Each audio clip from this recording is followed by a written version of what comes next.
Hello, everyone, and welcome back to another episode of the Fantasy Football Addicts. I'm your host, Dawson, joined by Nick and Wyatt once again. And today we have another top 10 list for you, and we're going to be doing quarterbacks. So we're going to break down each of our top 10 lists of fantasy football quarterbacks for redraft mode of fantasy football. So with that being said, y'all got anything to say? Nah. Nope, I'm excited. Mick, your list is not going to be better once again. I mean, it's going to be better, and no doubt, but I don't even have to say that anymore at this point. With that being said, let me share my screen. So if you haven't watched any of our rankings videos before, we go down my list and we break down my list one at a time, and we reveal where Mick and Wyatt have them on their list as well. So you can see kind of where we contrast and where we are similar in each of our rankings. But if you haven't seen any of our rankings videos before, go check them out on the channel. So far, we've done running backs and tight ends. So this will be our third one. Wide receivers will be next. So with that being said, my first quarterback on the board, none other than the richest man alive, Patrick Mahomes, and they both have him at number 2. So why do you guys not have him as number 1? Is it more about who you have as number 1 being a god, or is it about Patrick Mahomes? Yeah, it's definitely about the guy who's ahead of him. Patrick Mahomes is obviously a $500 million man, and I just think that the guy ahead of him won't be too far behind in due time, depending on how long they want to give him a contract for. Basically, I mean, Patrick Mahomes can still play at an elite level, probably the best quarterback for building an NFL team, but for fantasy purposes, I think he's number 2. Yeah, I'm going to go ahead and agree with that. I'll show who's number 2 because everyone knows who it's going to be, and we can talk about both of them because they're kind of in their own tier by themselves. I think this is redraft, so I think if it's dynasty, I have Mahomes ahead of Jackson just because of the longevity. But as far as Lamar Jackson being on the field right now and the system that the Ravens have built around him, his rushing floor is just so high. He's putting up 35 points a game, and that's winning you leagues. So I think he's the 1A. Mahomes is the 1B. I think he's just got I think a significantly higher floor, actually. Probably like a 10-point higher floor, 7 to 10-point higher floor. And then his ceiling is just insane as well. Yeah, I think you could I wouldn't be mad either way who you take right here, one or the other. But I think I just like the fact that Patrick Mahomes is safer as far as I know he did have some injury problems last year, but I think Lamar running 20 times a game is just he's one play away from his season being done, and that's just I know we don't project injuries, but just a quarterback running that often it just increases his risk. Yeah, it's just scary watching your quarterback run like that. Right. Which absolutely. I do think his floor does put him give him a slight bump. Yeah, I definitely think he's up there with McCaffrey as far as being a generational talent. He runs the ball so much, but he doesn't really get hit all too often like running quarterbacks do. He's so elusive. He rarely takes the big hit, and I think that's one reason I have him above Mahomes. And the other is just because of that I think that with Clyde in the KC offense, maybe you lose a couple of those inside the 10 touchdowns for Mahomes this year. So those are really the only 2 reasons. I like Mahomes. I like Jackson. I think they're both good. I just think Lamar will finish probably, fantasy option number 1 this year, top player, and then Mahomes will be 3rd through 5th or something, somewhere in there. Yeah, I don't recommend drafting either of these in redraft solely because I don't like paying this much for a quarterback in redraft because you have to get them in the 2nd or 3rd round in a super flex, and so I'd much rather take a guy that is much lower down on the list because that's just my strategy. I don't mind it with a guy like Lamar. Honestly, I think if you're getting 35 a week versus 15 a week and you're adding 20 points to I don't mind taking him that high. That's just me. It is. Yeah, I like loading up on non-quarterback positions early. I think if you have the first 3 picks of the draft where you have McCaffrey, Saquon, or Zeke, and take one of those guys, take one of those guys, and then in the second swing, take Lamar, man. You already got one running back who's a stud. Now you got a quarterback and a running back in one. That could be 70 points a week or 60 points a week just from 2 positions. That's insane. Right. So that's going to take us to our third, or my third and Nick's third, and Wyatt's 4th is Russell Wilson. And I think he in redraft, I mean, he's getting up there a little bit in Dynasty. I don't know how old he is, but 31. Yeah, he's still in the prime of his career. So I think for redraft purposes, he's as smash as the number 3 quarterback, in my opinion. He is just – his offense is a great offense. I think if they don't hold it, they run the ball a lot, and so they kind of hold him back a little bit, and he still finishes as a top quarterback option every year. I think if they cut him loose 1 year with the running backs getting hurt, he could finish as the number 1 quarterback. He's so accurate. He just puts up great fantasy numbers week in and week out. Yeah, dude's just a stud. So that's all there is to it. Yeah, and it's the rushing floor for me as well. Like, same thing with Lamar. Russell Wilson can run the ball, and even when he doesn't take off, he's still creating about 20 seconds of time out in the pocket, scrambling away, and still making the throw and throwing it to DK Metcalf for 100-yard touchdowns every day. Like, come on. His arm is insane. That's why I don't love Metcalf, but the one reason I do have him as like a guy that could break out is just because of Russell Wilson's arm. Like, Metcalf could literally run 100 yards down the field, and Russell Wilson's throwing it on a dime there. Like, he's just off the back foot. Yeah, like, he's a freak, dude. I think he's the best overall quarterback in the NFL right now. Mahomes close second. Oof, I disagree. I think Mahomes is number 1. I can't have anyone above Mahomes right now. Number 4 for me is Kyler Murray, who is also number 4 on Nick, and number 5 for Wyatt. And Kyler Murray is another one with the rushing floor. So as you see, a trend of the rushing quarterbacks are high on everyone's list because the rushing yard is 1/10 of a point, whereas the passing yard is only 0.04 for a point. So the rushing floor for quarterbacks really gives them a boost. And Kyler Murray, we saw what he did last year as a rookie. He's going to take another year in the offense. He adds DeAndre Hopkins while already being a top 10 fantasy quarterback last year as a rookie. So you give him another year in Cliff Kingsbury's offense, and you give him DeAndre Hopkins. I don't see how he could finish below where he finished. I think he was quarterback 8 last year. So I think that's got to be – I mean, obviously he could get hurt, but I don't think I see any way him finishing below that as long as he stays healthy. And they have Kenyon Drake in that offense for another year. So that just makes I think that offense is going to be kind of scary this year at least. Yeah, my biggest reason for having him as my 4th quarterback is because of the addition to DeAndre Hopkins and what he did last year. I mean, he was a stud last year for fantasy football.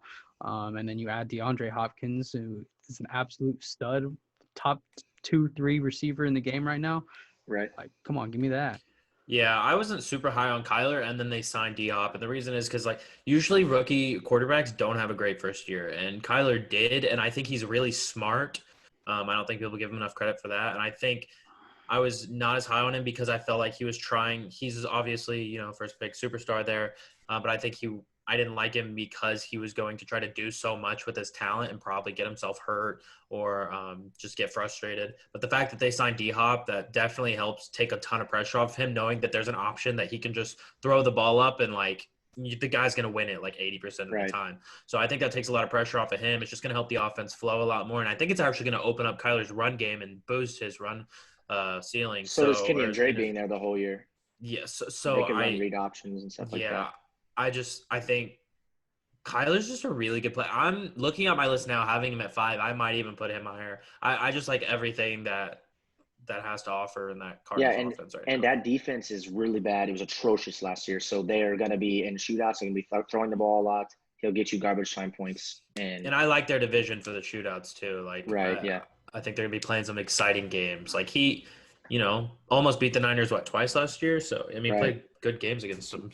He's a very good quarterback, regardless of what people say about his size and his longevity. He's a stud, yeah. Yeah. Him and Russell Wilson go here. Yeah. Fantastic. I love it. I love it.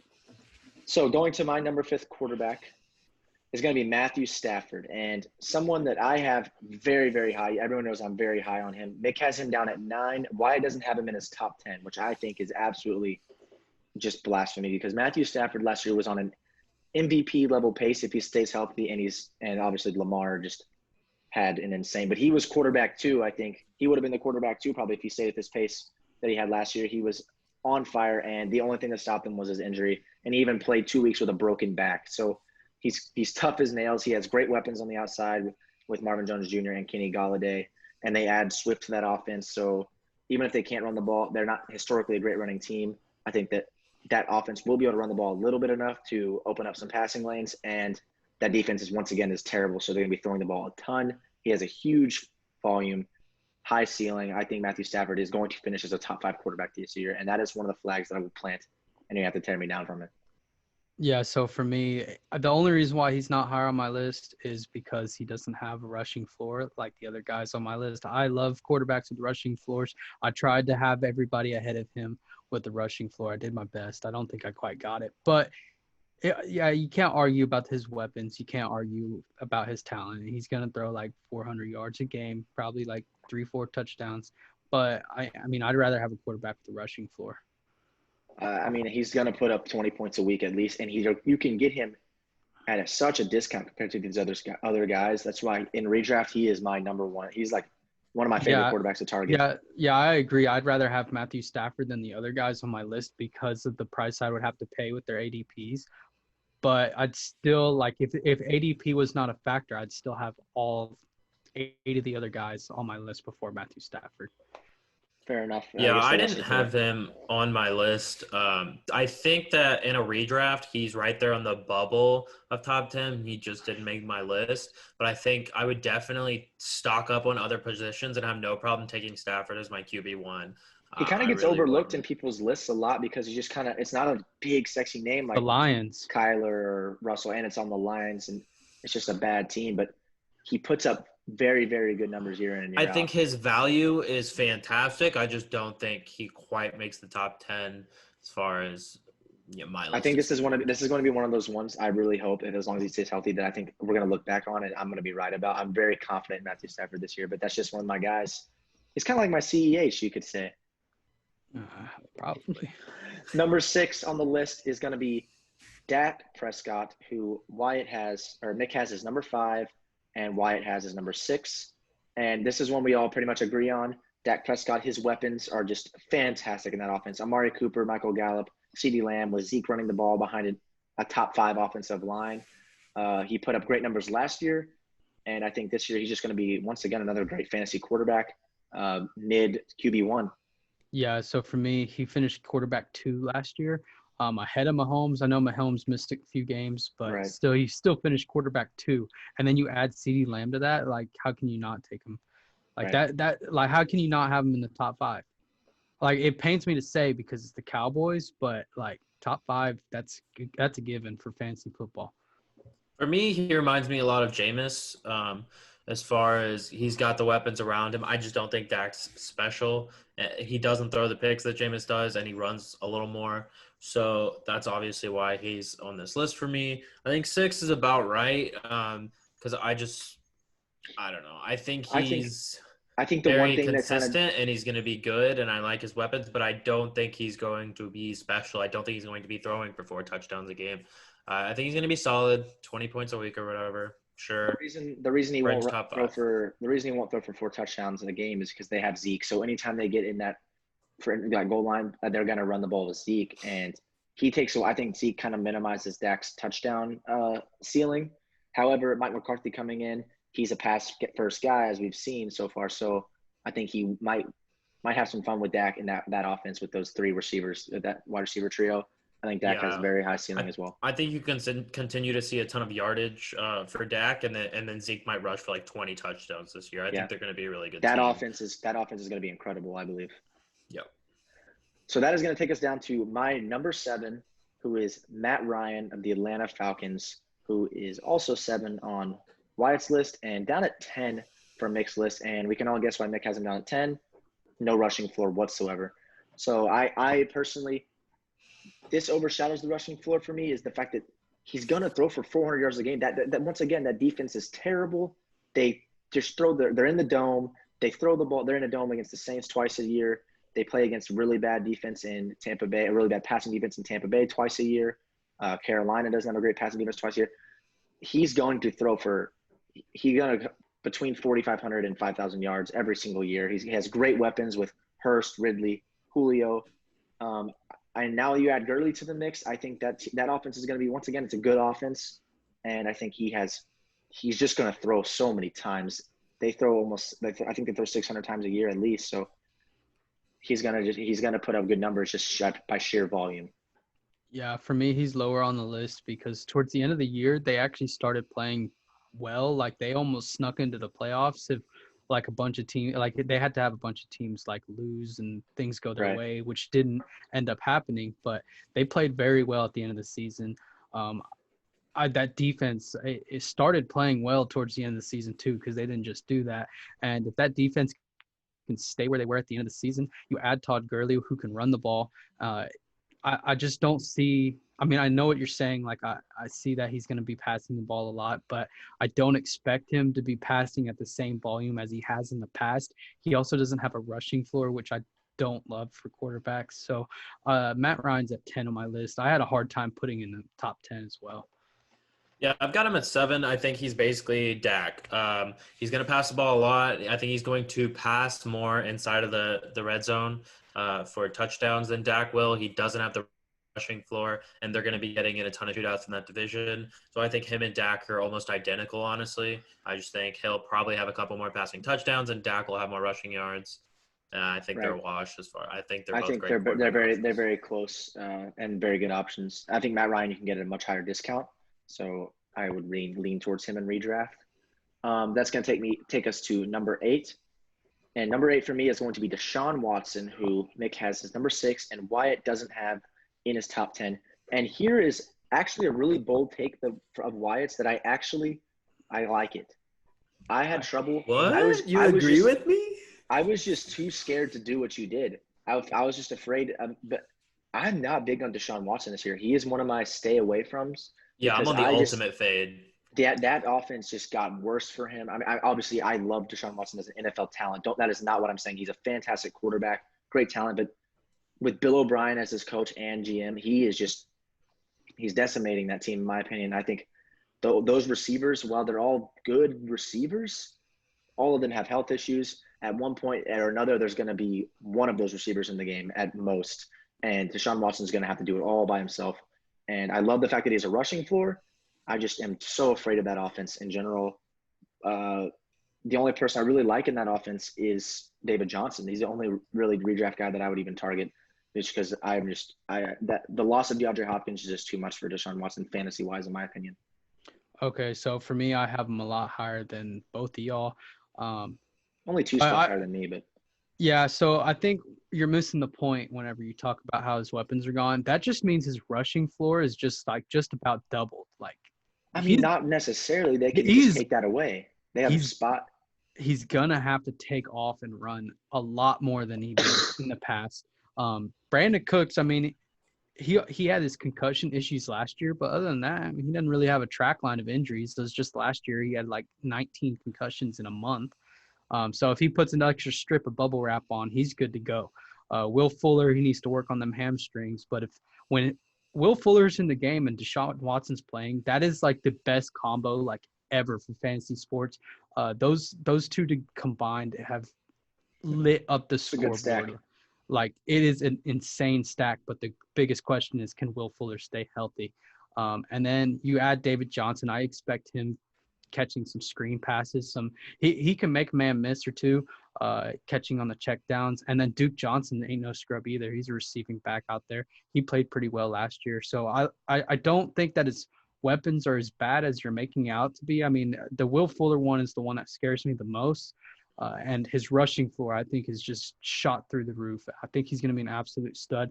But I don't like him at his ADP, because I do think there is a lot of risk with taking him because of the receiver. So I would hold at his ADP. Yeah, I would fade at his ADP. But if ADP was not a factor, I mean, right. This list is not taking ADP into account. It's just our quarterback rankings. Yeah, so. If his ADP was not a factor, I would be smashing the button every time I could. So my thing is, I agree with you that his rushing work is obviously going to go up. He's going to be taking off more. I don't know if it'll necessarily double, but it's going to be a lot. My thing is you no longer have an X factor. You no longer have the guy when you're on the 10 or it's like 3rd and 8, and you have a guy that you're throwing to one-on-one on the outside. So I think that's going to happen, and they're going to find a lot of stalling in that offense when they get inside the red zone. But I do think Deshaun Watson's a true talent, and he's going to move the ball. I just think you're going to have trouble once you get inside that 15-10 mark. So I think you're going to lose a lot of touchdowns. I think you're just going to lose a lot of big playability. But he might make some of that up with Will Fuller if he can stay healthy this year. Overall, I definitely see it as a negative more than a positive from last year to this year. He's a fringe top 10 guy for me. He just didn't happen to make my list. Yeah, it's too many question marks for that offense, in my opinion. I'm avoiding.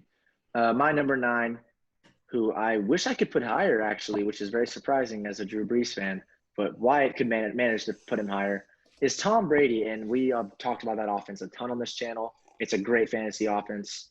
I love Tom Brady for redraft this year. I mean, I know I only have him at 9, but compared to what he did last year, that's a huge bump for him this year. We're putting a lot of faith in him to see if he still has it.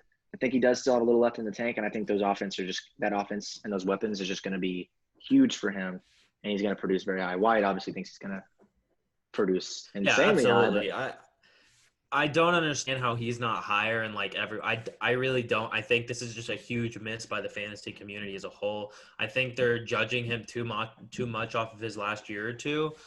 I mean, he's literally playing with like kindergartners out there and just, guys that can't catch the football, old guys. I mean, he's just not getting good people to throw the ball to, but I think he's still Tom Brady. He's still a genius at the line. And then he just went into the most, I don't even know. Prolific? No, I wouldn't say prolific. I would just say it's just Explosive. packed with weapons. Yeah, explosive. Like he has a good option everywhere, and he has a great option almost everywhere. And the running game isn't occupied by an absolute stud RB1 that's going to take up work. It's just the perfect situation for him. He's got his pass catching back. He's got an okay running back. And then his weapons are just insane. I think he could finish QB1 this year. I don't think it's likely with Lamar. But I just think he could definitely pass for 45 touchdowns, 3 interceptions, and, just take the league by storm. I really don't get it. He didn't choose to go to Tampa to be conservative and run the ball. He's going to be slinging the ball everywhere and prove the point to the league and to the people who have been doubting him. I mean, Tom Brady plays with the chip on his shoulder. Wherever he's playing, whenever he's playing, he's going to make sure that he wins. And I think he's going to absolutely embarrass a lot of teams this year, and they're going to run up the score. It's going to be similar to the Chiefs when they first, hit the league. People are like, what the heck? And Mahomes is breaking all these touchdown records. I don't know if it'll be that crazy because Brady is older and there is some limit to how much he can produce. But I think 3 is right there. I think it's crazy. His ADP is insane. Low. I definitely think he has a very high upside. He's a very possible boom guy this year. So I do not have Tom Brady on my list because he is the definition of zero rushing floor. Like that man cannot run to save his life. Vince Wilfork ran a faster 40 than him. And the other thing, I know what Wyatt's saying, like he's going to be in an explosive offense, but if he's really going to be that explosive, which I think we all think he will, he's only going to be playing 3 quarters a game. Like he's not going to have a fourth quarter. They're going to take him out. Like they don't want to risk a 43-year-old quarterback the chance at the playoffs because they let him play in the fourth quarter for no reason after they're blowing people out. So no rushing floor, no fourth quarter. I'm not going to put him in my top 10. I did have a hard time not putting him in with Matt Ryan, but the only difference is Matt Ryan is going to be playing 4 quarters and shootouts. Right. I mean, that is a very valid point. Tom Brady's a question mark, but I do like him in the top 10 this year. Going to my number 10, my man, the GOAT, the true GOAT, Drew Brees. And Wyatt and I actually agree. We have him in our top 10. And we're going to quickly touch on this one because everyone knows Drew Brees has been a solid fantasy option for the last 2 decades. But I think the addition of Emmanuel Sanders is the big thing for both of us. I think that offense is just going to be extremely good.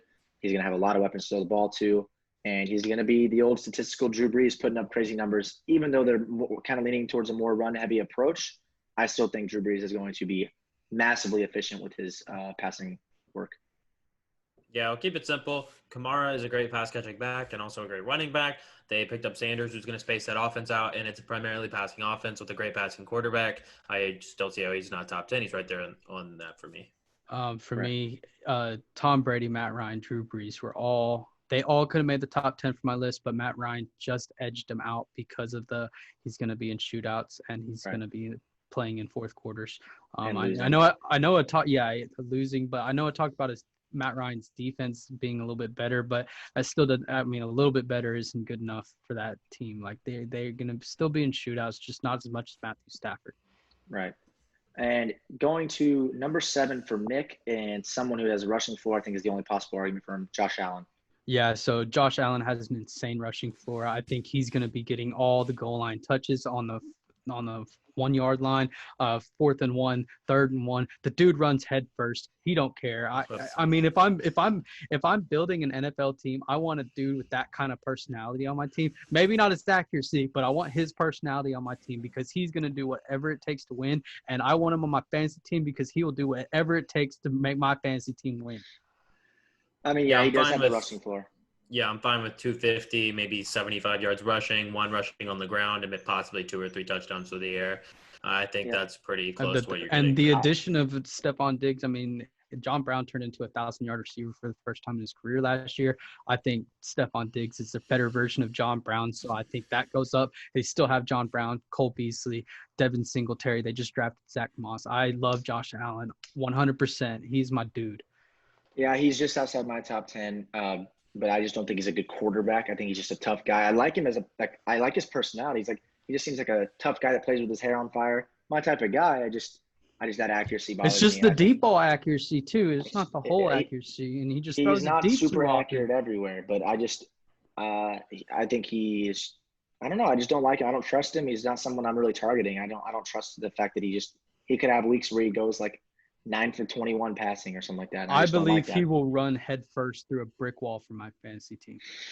If you believe that, then draft Josh Allen. And that's going to take us to our last guy, and that's Carson Wentz, who he finished at number 11 for me. I had him. I switched between him and Drew over and over. Carson Wentz, I'm just worried about that offense and the weapons that they have. They added Rager, which I love, and they still have Ertz, but I think they're going to lead more run heavy this year with Miles Sanders, and I'm just iffy on that offense as a whole. As far as the passing side of it, there's just a lot of guys I don't really trust in the wide receiver core, and so I'm kind of staying away from Carson Wentz. I think he's a great quarterback. I'm just kind of staying with him from fantasy this year, redraft purposes. Carson Wentz was throwing to lawn chairs last year and still an absolute animal. I think he's a top 5, possibly top 3, maybe even number 1 quarterback talent, number 2 quarterback talent in the league.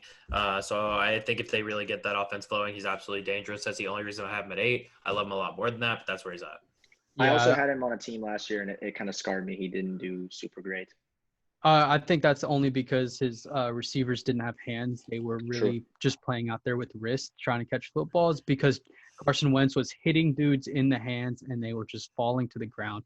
And I think Jalen Reagor coming back or going into that offense is going to help him tremendously. I think that Deshaun Jackson being able to play, I know he said some iffy stuff on the Twitter world or on the Instagram, but he's still going to show up and play. So I think that helps a lot. Alshon Jeffrey's healthy. Hope he stays that way. I like Carson Wentz because I remember watching so many games last year, and he was hitting people in the hands, and he couldn't do anything about it because he couldn't put it in a better spot, and these dudes just couldn't catch it.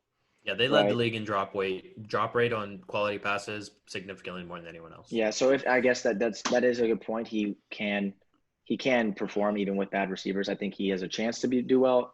Another guy, I'm just kind of I don't trust it, and I'm not with it.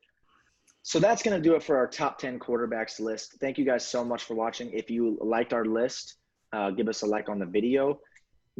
Go comment down below whose video you thought was more accurate, who you liked more. I clearly believe it's mine. However, I clearly believe it's mine. With that being said, y'all got to go settle the dispute. So go comment down below whose video is better. If you like the video, give it a like. Go subscribe to the channel. Go follow us on Twitter at the FF Addicts. We actually just got a new logo drawn up, and we're drawing up a new YouTube intro. So we're making moves, trying to improve the quality of our content for you guys. So if you like what we're doing, give us a subscribe. Thank you guys so much for watching, and you watched another episode of the Fantasy Football Addicts. Thank you. Draft Clyde.